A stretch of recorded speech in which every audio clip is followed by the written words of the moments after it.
Hi, this is Ron Nutter, and welcome to another edition of Tech Bites with Ron Nutter product reviews. Today we're looking at the Wacom Intuos graphics drawing tablet. You gotta say that carefully 3 times or you're gonna get yourself in trouble. And 3 reasons you should buy this. Number 1, miracle of miracles, it doesn't require batteries or a proprietary battery, or you just plug it in and it pulls its power from the host computer.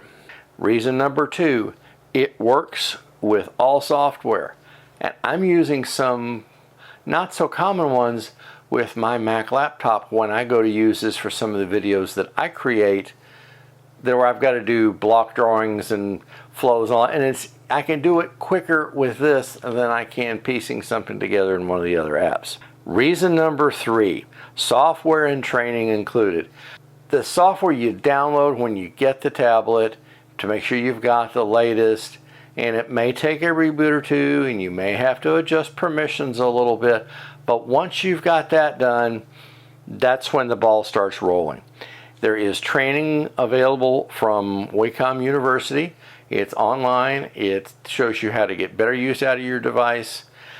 So if you're really doing things such as an artistic nature where you're drawing things, or you simply want to know how to use this better, this is the way to go. So take a look at this one and think about getting one for yourself today.